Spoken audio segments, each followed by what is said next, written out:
My first question would be on healing. Yes. Specifically, how can we do instant or rapid healing? Well, only by attracting someone who prefers to be instantly and rapidly healed. Because remember, no healer actually does the healing. The healer gives off a frequency or helps another person get into a state of being where they are finally willing to heal themselves by matching that frequency. So you're making suggestions, you're creating an environment through the hypnotherapy or through your own vibration. And if the person that's attracted to you is willing to match that frequency, willing to go into that state, then they will heal themselves because the state is representative of their healed selves, their healed state of being. That's how it works. Sometimes you can attract someone who doesn't want to be healed, but you have to know that you've done the best you can and you have to allow them to experience whatever they're choosing. But that's how healing works. You induce them to heal themselves. Okay, but sometimes when they are not healed, sometimes I get disappointed. I don't. Why? You have done what they asked you to do, not heal me. Do you understand? Yeah, If someone attracts themselves to a healer, maybe they've attracted themselves to prove they cannot be healed because that's what they believe they want to prove. And so you've done them the favor of reinforcing what they choose to believe. And so you have done your job. Okay, so I was going to ask you for a permission slip for this, so right now I don't think it's... You have all the permission slips you need. Okay, I know. You're doing just fine. Just keep going. Thank you. And another question And is... please, don't disappoint yourself from your place of power just because something unexpected happens. Okay. Yes? Reappoint yourself and stay in your place of power. No matter what the outcome looks like, it is still serving some positive benefit, even if only showing something negative that they can then see they don't prefer, which is a positive thing to realize. Yes? Yes. All right, so everything can work in a positive way. If you remain in a positive state, at least you'll get the benefit of that, even if someone else chooses not to. Okay. All right, and then you don't disappoint yourself from that position, and you remain an example of what they could choose if they choose to match that vibration. But if you disappoint yourself and remove yourself from being an example, then you're not giving them anything to choose other than what they're already choosing, because now you're matching their negative vibration instead of inviting them to match your positive one. That's what disappointment does. Oh, I understand. Thank you. Thank you. And another question is, I asked this question on behalf of my friend because actually she drew the lottery, not me. She says that although sometimes she has found out one of her belief systems and she knows that that belief is not serving the best, in a beneficial way, sometimes she cannot change it, or she thinks... She can change it. She just has a belief that she can't. So she has to find out what that belief is about why she would be afraid to change it. Because the only reason you wouldn't change something you don't prefer is because you are afraid to, and that means you have a belief that makes what you prefer seem scarier than what you don't prefer. So she has to find out what that belief is that's making what she prefers seem to be not the choice that she would prefer. She's coloring it with a belief that she hasn't discovered yet. Just for example, she says that perhaps she has a belief system that if there is no money, there's no freedom in life, and every time, but although she knows this is not true, she still finds it difficult to change this belief system. She may intellectually comprehend that it's not true, but she doesn't know that it's not true. Because if she knew it, she wouldn't be doing it that way. Because knowing and action and behavior are synonymous. What you know to be true is in your behavior. You just do it without question. So she doesn't know it to be true, which means she hasn't actually discovered what the belief is yet. She needs to do more digging. So how can she be... She has to be willing to find the answer and not be afraid to look. She's afraid to look because she's afraid that if she finds the answer, she's going to find out that something negative about her is actually true. I guarantee it won't be, but the belief, the negative belief, may be making her believe that she shouldn't go digging because it'll be scary to do so.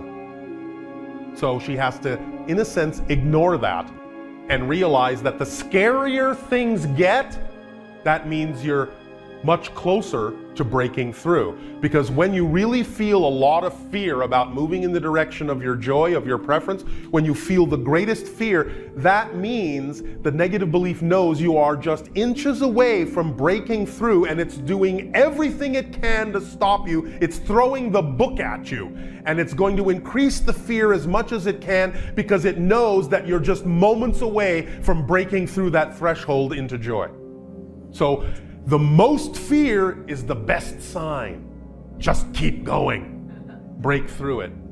Don't let it convince you that it's going to get worse, because even if it does, you're just that much closer to suddenly everything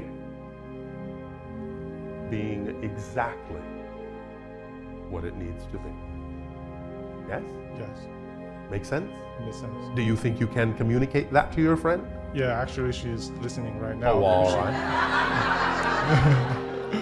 We'll see if she's really listening. Okay. And another question, this comes to, sometimes I know if I truly believe in something, that thing will happen, such as if I believe I can fly. But not necessarily in the way that you think. Remember, no insistence on what it should look like. Okay.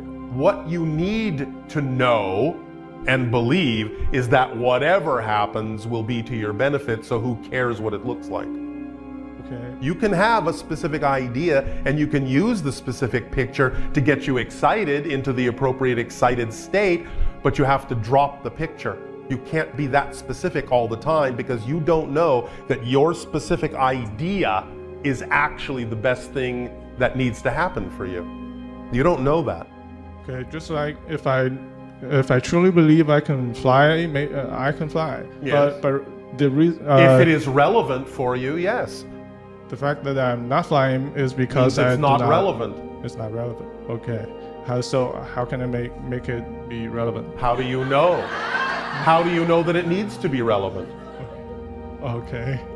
How do you know that it needs to be relevant? If it's really representative of your excitement, then you can take whatever action you can take, that you're able to take, to see if it's relevant. But if it doesn't happen, then that tells you it's not relevant for you right now. Okay. No matter how excited you may be about it, the excitement is to get you to take actions. It doesn't mean that the thing you take actions on has to come to fruition. That's why we say you have to drop your expectation and your insistence and your assumption about what the outcome of your action needs to look like. Because sometimes the thing that excites you the most doesn't excite you because that thing has to happen. It excites you just to get you off your butt and get moving, because that's what would get you moving. And then the thing that really needs to happen happens, because now you're moving. So sometimes excitement is just a lure, not the thing that actually needs to happen. That's why you need to completely drop your insistence on what the outcome has to be, because you don't know what the best outcome actually needs to be. Okay, I understand. Thank you. Another question is, actually, in my country, in China, the largest metaphysical website, there's a website called Awaker. Just the meaning is that people are awakening. Yes. Humankind awakening. Or awakening in the dream and realizing it is a dream. And this, the founders of this website actually wanted me to ask you the question. Can you, could you please give a definition about the word awakening? Well, again, the idea is that when you go to sleep at night and dream, you are actually awake. And when you wake up in the morning, you're actually dreaming. So the awakening is a reference to the idea of knowing, as I just said, that physical reality is a dream. And when you wake up in the dream, you will be lucid and you will understand that physical reality can be created in any number of ways because it's just a dream. So that's what the awakening is about. Awakening to the fact that physical reality is a dream you're having. Oh, thank you. Yes? Does that help? Yeah, it helps. All right, well, then, will that do? I have another question, but before that, I think the website, the founders of the website will be really, really excited when they know that I asked you this question. Oh, all right. And another thing is that, as I said, I have a twin brother, Nieteng, who I want to know about our connection, maybe in the past lives or... I cannot help you with that right now. It is not relevant for you at this moment. Okay. All right? Yeah. Thank you. Another thing is... No, thank you. Thank you. Happy flying. Okay.